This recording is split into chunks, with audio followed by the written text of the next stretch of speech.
Kanye running for president, Terrence Williams going off the deep end, and Jim Brown showing us what team he's always been on. This video will be a little bit long. I just want to give you guys a heads up. I want to cover 3 different but similar stories that have been trending lately, and it will come as no surprise to you. Before I start off, there is a little bit that I wanted to say regarding this mentality that's near omnipresent. As I've always stated with the antics of Black people, we certainly should not be surprised at the ones who openly express anti-Black sentiments and ideologies as it applies to the oppression we face globally. One thing I want to say, our people are in such a conquered state, both mentally and physically, and I'm a strong proponent in the belief that slavery never really ended.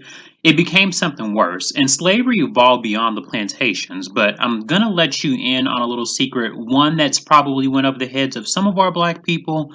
The Black people who were the appeasers of the white slave masters never left. They exist in the forms of people like Kanye West, Jim Brown, and Terrence Williams, and more, but I just want to focus on these 3. I'm sure some of you may have realized I didn't mention any women in this as if it was intentional, but I assure you that there is a reason for that. Men in communities are looked at as not only the defenders and providers, but through their leadership style, they propagate and strategize effectively solutions that will bring about some type of change if they're facing a situation that causes destruction to their community. However, it does seem as though there's a faction or sector of Black men that do not understand this concept, or they may have some understanding, but as opposed to taking some form of action, they have succumbed to the system that subjugates them. And this video does not seek to malign the image of Black men collectively, but more so call out the ones with this mentality who engage in defeatist rhetoric and propaganda, such as the 3 people I'm going to discuss. And lastly, before I begin, I want you to ask yourself this question. Since the creation of this country and the numerous centuries, do you believe Black people have truly made any progress in terms of the systemic issues? And I also want you to ask yourself this: should we really worry ourselves with white supremacy when these 3 men that I'm about to discuss represent a mentality that is destructive within its own community? I want to introduce you all to this amazing new sponsor, Ash Kickin. They are a Black-owned health and beauty business that specializes in a multitude of potent and formidable products that will help enrich your skincare regimen.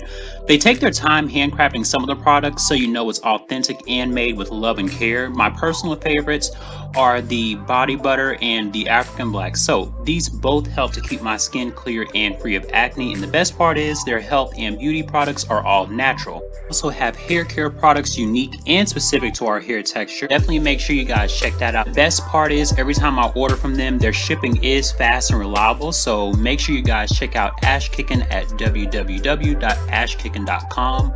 Follow them on Instagram at ash.kickin. Like their page on Facebook. Make sure to follow them on Twitter at officialashkick, and use my code ChrisMoore1 at checkout to get a discount on your skincare and health products. ashkickin.com. Okay, so the first person I'm going to discuss, and really this should come as no surprise seeing as how it's the most discussed right now, Kanye West. Known for several controversial situations, is currently running for president, and he has denounced his alliance with Trump, apparently, because according to him, the Black vote is democratic and it's a form of racism and white supremacy. Now, here's the thing. While a part of that statement may be true, and I do agree with him on some part of that, as far as Black people voting Democrat by default, we also can't forget that Black people have no support really from any of these parties, Democrat or Republican. And the reason that I say that is because these parties have been fighting each other for power for generations, and each time Black people are shown some symbolic action to give off the illusion that a candidate is somehow going to come back for them, and we are always left standing looking stupid when nothing changes. Every 4 years, we're promised something and promised something and promised something, and it's been the same thing since we've been allowed the right to vote. 150 years and maybe another 150 years by the time we get it, that the way to combat this system is not through conventional means of politics. And at this point, I think none of us take this man seriously, especially in the realm of politics. And remember what I told you guys about listening to these celebrities when they try and insert their opinion into other areas outside of entertainment. Understand that their primary objective is to entertain. They are in no way, shape, or form meant to be taken seriously. And we are also talking about a man who basically reduced our ancestors' struggles down to nothing. Their lives being lost, them being brutalized, maimed, raped, etc. Because according to this lunatic and his exceptionally flawed logic, he said slavery was a choice. 400 years? For 400 years? That sounds like a choice. Like, you was there for 400 years and it's all of y'all? You know, like, it's like weird. Keep in mind when your people are taken from a continent forcibly and subject to harsh treatment and forced slave labor with the possibility of execution, should they deviate or retaliate, our ancestors' struggle was no choice. What they did was survival, biologically necessary and crucial actions to stay alive. And black people were thrown overboard, the ships with chains, not able to keep themselves afloat or able to swim, so they drowned and lost their lives. And for this man to even utter his mouth to speak on the past with such contempt, vitriol, and senselessness is just like you really do need to educate yourself and fast, because I don't know if Kellyanne Conjob fed you a bunch of alternative facts. Do I believe he's going to educate himself? Not at all.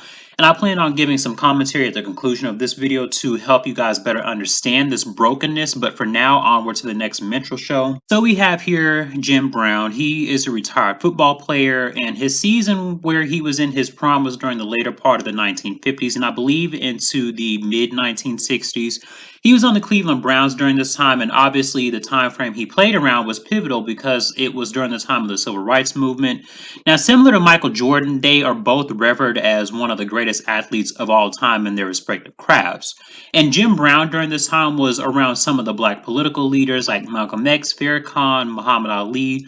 And at some point in his career, it seemed like his allegiance took an unexpected turn because in the past, while he was for the betterment of black people and their elevation in the society, he now aligns himself with Donald Trump and this white agenda that seeks to neutralize black people, calling out racial biases in this country. Because of his eccentric and peculiar behavior, I recalled actually being in a discussion with two other black people, and we even contemplated if Jim Brown identified with this side the whole time. It may strike some of you as odd, but if Jim Brown was in possession of this mindset, it caused us to question the validity of the civil rights movement altogether, because it begs the question of what exactly were some of our leaders fighting for. A lot of people try and run with the narrative that one of the main purposes of the civil rights movement was to gain sexual access to other groups of people without any kind of repercussions. And the miscegenation laws that were in place were almost all overturned in each of the 50 states by this time. With the timing of all of this, it matches up perfectly. And given the fact that he was an athlete, we know that with a higher socioeconomic status, you typically have access to a wider array of women. Even when you look at some of the movies that Jim Brown acted in around this time, it's uncertain what his true motives were. Jim Brown was married to a black woman, but the movies he played in starred a lead woman who wasn't black.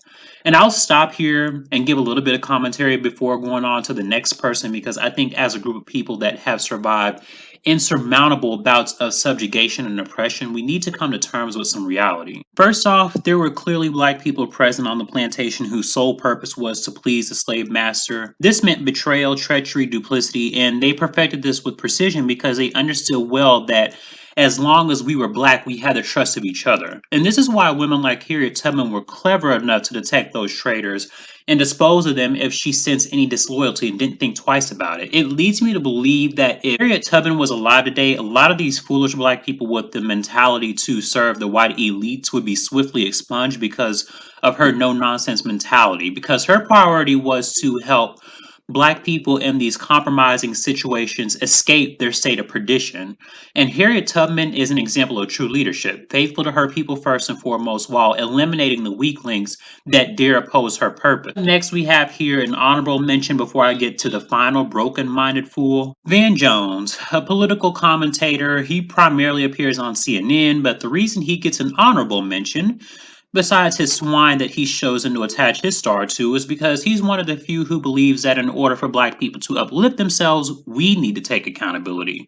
And through the use of stats, which are often co-opted, just to kind of give you guys a heads up, because a lot of you probably think that we just blindly should go with statistics, to serve the masses, he tries to use talking points reminiscent of conservatism to explain his quote-unquote concerns for the black community. Bring up the fact that we have health ailments that are rampant within our community that leave us vulnerable and susceptible to the COVID-19 crisis at higher rates than other communities of people, notwithstanding the fact that other races of people have these same illnesses. This is something that I wish some black people would stop doing, is consistently making it seem like the problem is black people. I understand there may possibly be a small percentage that contributes to degenerate actions and behavior, such as not adhering to the CDC guidelines, but that is not the majority. A lot of black people are generally concerned for their well being regarding COVID 19. And as far as these pre existing conditions that Van Jones talks about, such as hypertension, diabetes, and obesity, these are the same health conditions that plague other communities. And in a way, these talking points remind me of when black people try to bring up black on black crime in the presence of the Black Lives Matter movement. We need to understand that other people commit crimes in their communities against each other. It's just not brought to the forefront like it is with black on black crime, because it's so easy and convenient to bring that up in every argument. Black Lives Matter focuses on the racial disparity as it pertains to police brutality. And when you hear black people in these social spaces try and conflate this with black on black crime, these are two different conversations. And that's something that crazy old man Terry Crews tried to bring up. Police brutality is a form of racial oppression, and it's disproportionately used against black people, not only as a form of intimidation, but as a direct form of mass genocide without consequences. And I've seen some pilgrims try and justify this by saying, oh, black on white crime is higher, pilgrims die at a higher rate, and all this BS. And I normally just ignore them because, again, we know that crime stats can be skewed to make it look like one group of people are more violent and destructive than others. Because when you think about the group of people who are the highest in terms of terrorism, child molestation, serial killers, insurance fraud, and etc., then it only points to one group of people. But we don't want to talk about that because black on black crime. It's hilarious in a way because I don't know if y'all remember, but in the 2016 election, right after Trump won, I saw this meme where it said all these reasons why Trump shouldn't be president. But then the only counter that the opposition had was, but Hillary's emails, Hillary's emails, Hillary's emails. And I just found it to be comical. But yeah, that's basically what it sounds like when black people keep bringing up black on black crime in the midst of police brutality. It really does more of a disservice. We can certainly have that conversation at a more appropriate time, and I do think it's an issue, but it's exasperating and bothersome to address that at the same time we're discussing another major problem that affects our community with no consequences. The last person I want to address, and a lot of you probably don't know who it is. I didn't know who he was, but a subscriber sent me this video, and I could really only sit through about 1 minute of it, and it honestly made my head hurt. And I saved this one for last because it's going to tie into my final commentary of this video, and you guys are going to see what I mean when I say that this behavior and this mindset are both dangerous. Not only is it precarious, but it has the capacity to spread and infect the minds of those who listen to it, because some black people who are more easily influenced may be swayed by this broken logic and start spewing that same rhetoric. So watch this very brief clip from A1 Terrence K. Williams. Hold up, wait a minute. A what? A black what? A black national anthem? Do y'all not know how racist that sounds? Are we really doing this? Seriously, is this what we do in America? What if there was a white national anthem? How would you feel? Oh, you wouldn't like it, would you? No, you wouldn't. You know you wouldn't like it. Y'all would be crying right now if there was a white national anthem. So why are we having a black national anthem? Huh? Why? When we should be having a national anthem for everybody. For black people, for white people, for Asians, for Hispanics, for everybody. Not just for black people. Not just for white people. That's racist. And don't say it's not racist because you know it is. If you guys were able to sit through that abrasive audio and visual, then I applaud you because it was longer than I could tolerate it. But I did some research on this person and I found out that he's some kind of comedian. I've never heard of him. I don't know if he's experiencing some type of downswing or block that he's not getting the type of attention he desires right now for his satisfaction.